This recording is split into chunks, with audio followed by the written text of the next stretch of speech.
नमस्कार। आप सभी का स्वागत है सत्यम एजुकेशन सेंटर के इस YouTube चैनल पे।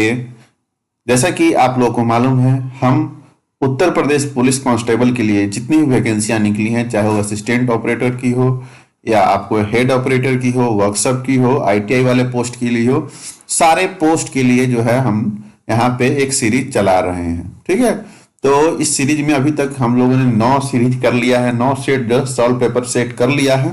आज जो है 10वें सेट की बारी है।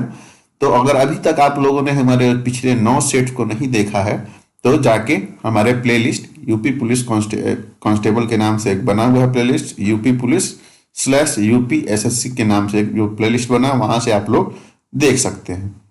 अगर उसमें भी कुछ कंफ्यूजन है तो आप हमारे कमेंट बॉक्स में कमेंट कर सकते हैं और पूछ सकते हैं। बहुत से बच्चों ने ये भी पूछा है कि सर ये UPSI का क्वेश्चन है, क्या इसकी तैयारी करने से हमको कुछ फायदा होगा? अरे बहुत फायदा होगा, क्योंकि पुलिस लाइन में जो है अधिकतर क्वेश्चन पॉलिटी के, सिविक्स के ऐसे पूछे जाते हैं। हिस्ट्री के बहुत कम क्वेश्चन देखने को मिलेंगे, करंट अफेयर्स के क्वेश्चन रहेंगे और थोड़ा बहुत साइंस के क्वेश्चन रहेंगे। तो 40 क्वेश्चन ही पूछे जाएंगे इसमें भी आप लोगों से, और 40 क्वेश्चन में आपके 100 मार्क्स के होंगे। मैं पहले भी कंफर्म कर चुका हूं, जैसे UPSI के एग्जाम हुए थे वैसे ही इसके भी एग्जाम होंगे आप लोगों के। और साथ में मैं ये भी बताना चाहूंगा कि मैंने एक NTPC के प्रीवियस ईयर क्वेश्चन सीरीज का प्रैक्टिस वीडियो चालू किया है, जो 2021 में एग्जाम हुआ है NTPC का CBT 1 का, उसके GK GS का भी मैं सेट करा रहा हूं। तो उसके भी GK GS आप लोग देख सकते हैं, वे भी आपके लिए काफी हेल्पफुल रहेंगे। अगर आप लोग इन सारे वीडियो को मेरे देखते हैं तो अलग से कोई भी GK GS की तैयारी करने की जरूरत नहीं पड़ेगी, ये मैं लिख के देता हूं, क्योंकि इतना क्वेश्चन मैं कराने वाला हूं कि कहीं से भी पूछ दे, आपके जो क्वेश्चन है वो इसमें मिल ही जाएंगे। ठीक है, तो आप लोग उस वीडियो को भी देखिए। NTPC का जो मैं सीरीज चला रहा हूँ, NTPC सॉल्व पेपर का 2021 का जो जितने भी क्वेश्चन पूछे गए हैं, क्योंकि उससे आपके साइंस के भी क्वेश्चन हो जाएंगे, हिस्ट्री के भी क्वेश्चन हो जाएंगे, अदर जो भी क्वेश्चन है वहां से मिल जाएंगे। वे सब ऐसे ही क्वेश्चन होते हैं जो एग्जाम में पूछे जाते हैं, इसलिए आप लोगों को मैं स्ट्रांगली सजेस्ट करूंगा कि आप लोग उस वीडियो को भी देखिए, इससे आप लोगों को काफी फायदा होगा, ये मेरा गारंटी है। तो चलिए, अगर अभी तक आपने हमारे इस YouTube चैनल को सब्सक्राइब नहीं किया है तो सब्सक्राइब कर लीजिए और बेल आइकन को दबा लीजिए, ताकि कोई भी नोटिफिकेशन आपके मिस ना हो। और कल से मैंने हिंदी का भी एक प्रैक्टिस सेट जो है शुरू कर दिया है, हिंदी के भी वीडियो मैंने अपलोड करना शुरू कर दिया है, और हिंदी और GK GS साथ में अब शुरू हो गए हैं। रात में जो है हिंदी के पेपर अपलोड होंगे और दिन में जो है आपके सुबह में ये GK GS के क्वेश्चन होंगे। GK GS की तैयारी आपको संपूर्ण चाहिए तो आप हमारे इस YouTube चैनल को सब्सक्राइब कर लीजिए, इसके भी वीडियो और NTPC वाले सीरीज के भी GK GS के क्वेश्चन आप लोग देखिए, आपको बहुत ही फायदा होगा। जिस दिन आप एग्जाम देके निकलिएगा उस दिन आपको मेरी याद आएगी कि हाँ, सर की बातें जो है सही निकली। ठीक है, तो चलिए बढ़ते हैं आज के पहले क्वेश्चन की तरफ। आज का पहला क्वेश्चन है, संसदीय और विधानसभा क्षेत्रों की सीमाओं के समायोजन के संबंध में कौन सा आयोग अनुशंसा करता है? यानी कि संसदीय क्षेत्र होता है, ठीक है, संसदीय क्षेत्र और विधानसभा का जो क्षेत्र होता है, उसके जो आपके सीमा के बारे में पूछा गया कि उसके सीमाओं के बारे में कौन सा जो है आयोग अनुशंसा करता है, तो वो भारत के परिसीमन आयोग जो है अनुशंसा करता है।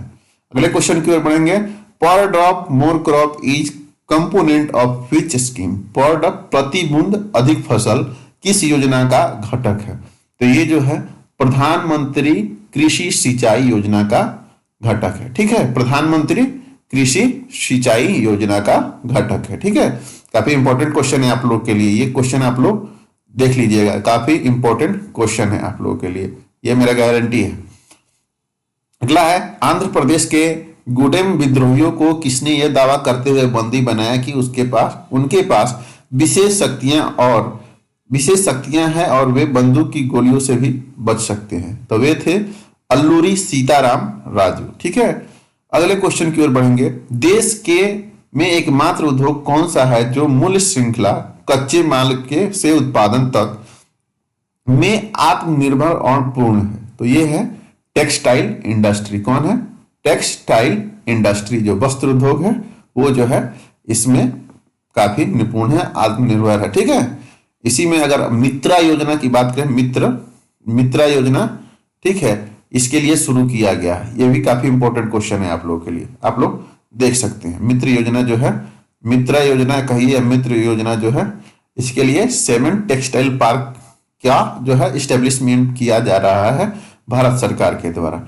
ये टेक्सटाइल इंडस्ट्री के विकास के लिए किया जा रहा है मित्र योजना, आप लोग देख सकते हैं। काफी इंपॉर्टेंट क्वेश्चन है ये, और साथ में वो मित्र योजना भी पूछा जा सकता है। ठीक है, अगला क्वेश्चन है, उत्तर प्रदेश तकनीकी विश्वविद्यालय का नाम 2015 में आधिकारिक तौर पर ब्लैंक के रूप में बदल दिया गया। तो ये बदल दिया गया doctor APJ Abdul Kalam technical university के नाम पे कर दिया गया। ठीक है, आप लोग देखते रहिए, कितना मतलब शानदार शानदार क्वेश्चन देखने को मिल रहा है। ऐसे ही क्वेश्चन आपके भी एग्जाम में पूछे जाएंगे। अगला देखिए, अगला फिर से एक और आ गया अनुसूची से जुड़ा हुआ क्वेश्चन। मैं आपको पहले ही बता चुका हूँ, 73वां संवैधानिक संशोधन द्वारा भारतीय संविधान में कौन सी अनुसूची जोड़ी गई थी, ये बात पूछा है। तो ये बात पूछा है 11वीं अनुसूची, 11वीं अनुसूची जो है इसमें जोड़ी गई है। ठीक है, अगले क्वेश्चन की ओर बढ़ेंगे। अगला क्वेश्चन है, उच्चतम न्यायालय के न्यायाधीशों के वेतन और भत्ते निम्नलिखित में से किसके द्वारा निर्धारित किए जाते हैं।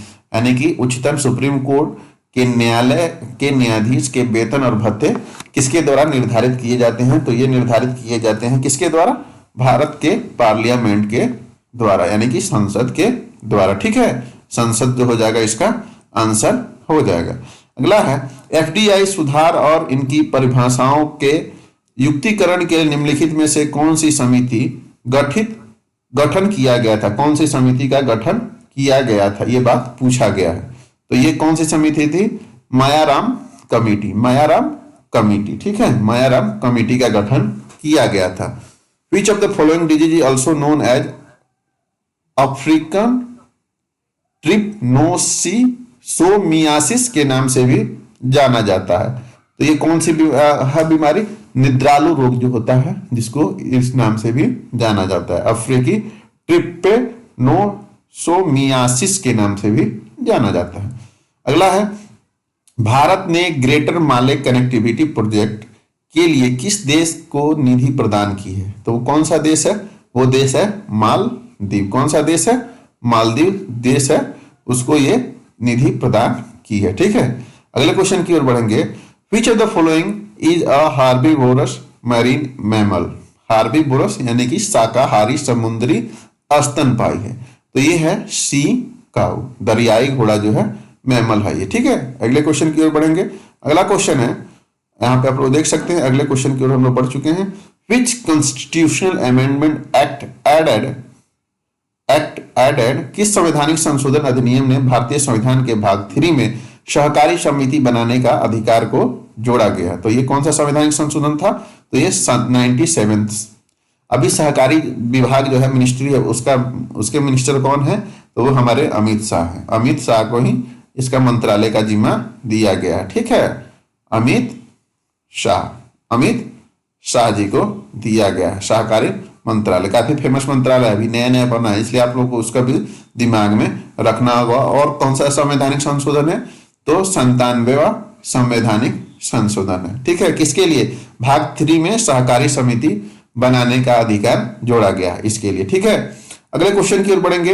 रियल एस्टेट स्थावर संपदा विनिमय और विकास अधिनियम रेरा वर्ष में पारित हुआ था। ये देखिए दूसरी बार आपको सामने मिल रहा है, ये 2016। ठीक है, अगले क्वेश्चन की ओर बढ़ेंगे। How many subject were originally present in the concurrent list of Indian constitution. यानी कि समवर्ती सूची जो थी, समवर्ती सूची में कितने सब्जेक्ट हैं, ये बात पूछा गया है। तो वो है 47। कितने, 47। अगले क्वेश्चन की ओर बढ़ेंगे। अगला क्वेश्चन है हमारा, अगला क्वेश्चन आप लोग देख सकते हैं। अगला क्वेश्चन है, भूमि अधिग्रहण पुनर्वास और पुनर्स्थापन अधिनियम में उचित मुआवजा और पारदर्शिता का अधिकार वर्ष किस वर्ष में आया था। तो वो आया था 2013 में। ठीक है, भूमि अधिग्रहण, इससे भी दूसरा क्वेश्चन ये देखने को मिल रहा है। यानी इससे आप लोग क्या अंदाजा लगा सकते हैं कि क्वेश्चन जो है रिपीट होते ही होते हैं। भारत में प्रभावी साक्षरता दर की गणना ब्लैंक्स वर्ष या उससे अधिक आयु वाले लोगों के लिए होती है। तो कितने वर्ष, तो वो है 7 वर्ष या उससे अधिक आयु के लोगों के लिए की जाती है। ठीक है, अगले क्वेश्चन की ओर बढ़ेंगे। अगला क्वेश्चन है हमारा, अगला क्वेश्चन आप लोग देख सकते हैं, भारतीय संविधान का निम्नलिखित में से कौन सा अनुच्छेद राष्ट्र को सार्वजनिक सेवाओं में कार्यपालिका से न्यायपालिका को अलग करने के लिए निर्देश देता है? तो वो है अनुच्छेद 50। अनुच्छेद 50 जो है इसके लिए होता है। अनुच्छेद 51 एक किसके लिए होता है? वो मौलिक कर्तव्यों के लिए। ठीक है, उसको किस समिति के सिफारिश पे जोड़ा गया था? तो स्वर्ण सिंह समिति के। कौन से संवैधानिक संशोधन से? तो जो हमारा 42वां संविधानिक संशोधन था उसके आधार पे जोड़ा गया था हमारा मौलिक कर्तव्य। अगला है, निम्नलिखित में से कौन सा खोज इंजन का एक उदाहरण है? तो ये तो सब लोग जानते होंगे, गूगल जो है इसका आंसर हो जाएगा। जनवरी 1970 में शुरू किए गए ऑपरेशन फ्लड में कौन सी क्रांति संबंधित है? ऑपरेशन फ्लड ये था ये व्हाइट रिवॉल्यूशन, दूध के लिए किया गया था, व्हाइट रिवॉल्यूशन। वर्गीज कुरियन जो है इसके अग्रणी नेता थे, या हम कहें तो अग्रणी कार्यकर्ता थे एक तरह से। वर्गीज कुरियन जो थे व्हाइट रिवॉल्यूशन किसके लिए? दूध के लिए। और इसके अग्रणी नेता कौन थे? वर्गीज कुरियन। इसी को ही कहा जाता है व्हाइट रिवॉल्यूशन के पिता या जनक। ठीक है, कब लॉन्च हुआ था? 1970 में। अगला हरित क्रांति, इसमें आप लोग देख सकते हैं हरित क्रांति ये खाद्य फसलों के लिए किया गया था। कौन थे इसके जनक? तो वे थे डॉक्टर एस स्वामीनाथन। कौन थे? Doctor S Swaminathan. भारत में स्थानीय स्वशासन के जनक के रूप में किसे जाना जाता है? या भारत में स्थानीय स्वशासन के जनक के रूप में लॉर्ड रिपन। इन्हीं के समय में पहली बार जनगणना भारत में हुई थी 1881 में, 1881 में। ठीक है, पूर्ण जनगणना जो हुई थी लॉर्ड रिपन के ही काल में हुई थी। अगला क्वेश्चन है, ब्लैंक्स तरीके से सार्वजनिक रास्ते पर ड्राइविंग करना अपराध के रूप में शामिल है जो मानव शरीर जीवन को खतरे में डाल देता है। तो ये कैसा है? रैश यानी कि अंधाधुंध लापरवाही से जो गाड़ी चलाते हैं वो एक ड्राइविंग के अपराध के रूप में भी जाना जाता है। ठीक है, अगले क्वेश्चन की ओर बढ़ेंगे। अगला क्वेश्चन है, जबरन मजदूरी के विरुद्ध अधिकार में न्यूनतम वेतन का अधिकार शामिल है। उच्चतम न्यायालय द्वारा इसे ब्लैंक्स में सही माना गया। किसमें? People's union for democratic rights बनाम भारत संघ। ये केस है, ये उतना आपके लिए इंपॉर्टेंट नहीं है। ठीक है, इसको आप लोग छोड़ सकते हैं। अगला है, द कमीशन ऑफ सती यानी prevention act came into the force in the year, यानी कि सती प्रथा अधिनियम वर्ष ब्लैंक्स में लागू किया गया था। कब लागू किया गया था? 1988 में। आप लोगों को मैं पहले ही बता चुका हूं कि अगर आपने अभी तक हमारे सत्यम एजुकेशन सेंटर के टेलीग्राम चैनल को ज्वाइन नहीं किया है तो जल्दी से जल्दी जाके वहां पे आप लोग हमारे यूट्यूब टेलीग्राम चैनल को ज्वाइन कर लीजिए। और अभी तक भी आपने अगर मेरे इस यूट्यूब चैनल को सब्सक्राइब नहीं किया है तो भी सब्सक्राइब कर ले और बेल आइकन को दबा ले। जैसे ही ये सीरीज खत्म होगी उसके बाद मैं तुरंत एक जो है मैराथन क्लास आप लोग के लिए लाऊंगा। उसमें अलग अलग तरीके के बहुत सारे क्वेश्चन होंगे, लगभग 1 से 1,500 क्वेश्चन होंगे और ये 7 से 8 घंटे का क्लास चलेगा। उतना जो पढ़ लीजिएगा, इतना पढ़ने के बाद तो आपका कोई भी जीके जीएस का क्वेश्चन जो है छूटने वाला नहीं है एग्जाम में, ये मेरा गारंटी है। आप लोग देखते रहिएगा, आप लोग बस जुड़े रहिए मेरे साथ। जिनको भी सिलेक्शन लेना है इसमें तो वो जुड़े रहिए। कल से फॉर्म भरना शुरू हो जाएगा, कल से फॉर्म भराना शुरू हो जाएगा। मैं आपको एक वीडियो बना के बताऊंगा कैसे आप लोग सही ढंग से इसके फॉर्म को खुद से भर सकते हैं, खुद से भी भर सकते हैं। सारे प्रोसेस को आप लोग फोटो कैसे अपलोड करना है, सिग्नेचर कैसे होगा, ये सारी बातें मैं आप लोगों को बताऊंगा। जैसे ही लिंक एक्टिवेट होता है वो वीडियो मैं आप लोगों के लिए बना के हाजिर कर दूंगा। ठीक है, अगले क्वेश्चन की ओर बढ़ेंगे। अगला क्वेश्चन यहाँ पे आप लोग देख सकते हैं कि वह भारतीय कानून ये भी क्वेश्चन आप लोग छोड़ सकते हैं, ये क्वेश्चन उतना इंपॉर्टेंट नहीं है आप लोगों के लिए। झूठ-मूठ के दिमाग लगाने से कोई फायदा नहीं है। Universal declaration of human right UDHR, इसका भी फुल फॉर्म पूछा जा सकता है। UDHR का फुल फॉर्म पूछा जा सकता है। तो ये कब पास हुआ था संयुक्त राष्ट्र महासभा में? तो ये 1948 में 10 दिसंबर 1948 को ये पास किया गया था। 10 दिसंबर 1948 को, 10 दिसंबर 1948 को। ठीक है, 1948, ठीक है, 1948 को ये पास किया गया था संयुक्त राष्ट्र महासभा द्वारा। अगला क्वेश्चन है PIL in Indian context is, यानी कि भारतीय संदर्भ में PIL ब्लैंक्स है, एक न्यायिक रूप से व्यक्त तथ्य है। क्या है? फुल फॉर्म क्या होता है? Public interest litigation. ठीक है, अगले क्वेश्चन की ओर बढ़ेंगे। किसी भी कंप्यूटर तक अनधिकृत पहुंच को ब्लैंक्स कहा जाता है, तो क्या कहा जाता है? हैकिंग। अगला क्वेश्चन है, भारतीय संविधान का निम्नलिखित में से कौन सा अनुच्छेद भारत की आकस्मिकता निधि से संबंधित है? तो वो है 267। 267 जो है कॉन्टीजेंसी फंड से संबंध रखता है। ठीक है, इंडियन कॉन्स्टिट्यूशन में। अगला है, 10वीं अनुसूची के अनुसार दल बदल से उत्पन्न होने वाली अयोग्यता के बारे में कोई भी प्रश्न निम्नलिखित द्वारा तय किया जाना है, तो किसके द्वारा तय किया जाना है? सदन के पीठासीन अधिकारी के द्वारा। अगला क्वेश्चन है, उत्तर प्रदेश राज्य को दर्जा राज्य का कब मिला था? राज्य का दर्जा कब मिला था? तो ये मिला था 1950 में। ये भी काफी इंपॉर्टेंट क्वेश्चन है आप लोगों के लिए कि उत्तर प्रदेश को राज्य का दर्जा कब प्राप्त हुआ था। ठीक है, तो ये हुआ था 1950 में। अगला है, वर्तमान में मैसेंजर की मालिक कौन सी कंपनी है? वर्तमान में मैसेंजर की, जो फेसबुक मैसेंजर आप लोग देखते हैं, वो फेसबुक ही मालिक है। ठीक है, फेसबुक इसके मालिक हैं। ठीक, भारतीय संविधान का निम्नलिखित में से कौन सा अनुच्छेद भारत के महान्यायवादी से संबंधित है? तो ये है आर्टिकल 76 से। कितना? आर्टिकल 76। चरमपंथी और नरमपंथी के बीच मतभेद के कारण भारतीय राष्ट्रीय कांग्रेस का विभाजन किस वर्ष हुआ था? तो ये हुआ था 1907 में। नरम दल और गरम दल के रूप में हुआ था। ठीक है, अगले क्वेश्चन की ओर बढ़ेंगे। श्वास विश्लेषक परीक्षण के तहत यदि कोई व्यक्ति ब्लैंक से अधिक सीमा तक शराब का सेवन करते पाया जाता है तो उसे मोटर वाहन अधिनियम 1988 द्वारा दंडित किया जाएगा। तो वो 30 mg पर या 100 ml ऑफ ब्लड। ठीक है, ये हो जाएगा इसका आंसर। अगला है, राष्ट्रीय वन्य जीव बोर्ड का गठन केंद्र सरकार द्वारा वन्य जीव संरक्षण अधिनियम 1972 की धारा ब्लैंक्स के तहत की गई थी। तो ये थी सेक्शन 5A। ये भी उतना इंपॉर्टेंट आप लोगों के लिए नहीं है। राष्ट्रपति द्वारा राज्यसभा में कितने सदस्य मनोनीत किए जाते हैं? तो वो 12। कितने? 12। ठीक है, अगला क्वेश्चन है, आहार नली में का कौन सा अंग अपाचित भोजन से पानी और कुछ लवणों को अवशोषित करता है? तो वो है लार्ज इंटेस्टाइन या बड़ी आंत। अगला क्वेश्चन है, किसी प्रख्यात न्यायविद और संविधान विशेषज्ञों ने भारतीय संविधान की प्रस्तावना को संविधान का पहचान पत्र बताया है? तो वे थे N.A. पालखीवाला। अगला है 39 नंबर क्वेश्चन, एक लोक सेवक द्वारा किए गए आपराधिक कदाचार को भ्रष्टाचार निरोधक अधिनियम 1988 की धारा ब्लैंक्स के तहत निपटाया जाता है। तो सेक्शन 13 के तहत निपटाया जाता है। आज का last question, green strategic partnership Bharat को अस्थायी समाधान प्राप्त करने के लिए भारत और ब्लिंक्स द्वारा शुरू की गई थी। तो ये की गई थी डेनमार्क के द्वारा। किसके द्वारा? डेनमार्क के द्वारा। तो ये हो गए आज के हमारे सॉल्व पेपर सेट 10 के ये 40 के 40 क्वेश्चन यहाँ पे आप लोग देख सकते हैं।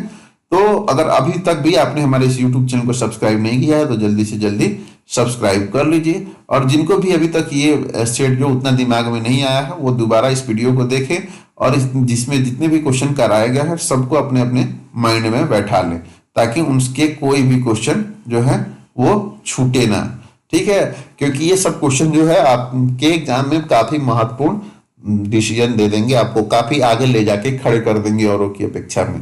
ठीक है, तो आप लोग तैयारी करते रहिए, जम के तैयारी कीजिए। कोई भी कंफ्यूजन आ रहा है तो आप हमारे कमेंट बॉक्स में कमेंट कीजिए और लाइक शेयर सब्सक्राइब जरूर कीजिए। आप लोग लाइक करने में बहुत कंजूसी कर रहे हैं, कम से कम अधिक से अधिक लाइक कीजिए ताकि हमको मोटिवेशन मिल सके। अधिक से अधिक लाइक। आज के इस वीडियो में देखना चाहूंगा कम से कम 50 लाइक, कम से कम 50 लाइक। आप लोग पूरा वीडियो देख लेते हैं लेकिन लाइक नहीं करते हैं, लाइक जरूर कीजिए। चलिए मिलते हैं नेक्स्ट वीडियो में, तब तक के लिए जय हिंद। फिर मिलेंगे नेक्स्ट वीडियो जो होगा हमारा 11वां वीडियो जीके जीएस का, उसमें। अभी तक 10 वीडियो हो चुके हैं कंप्लीट। हिंदी के एक जो सेट है वो मैं कल करा चुका हूं, दूसरा सेट फिर आज शाम को आप लोगों के लिए उपलब्ध हो जाएगा। चलिए।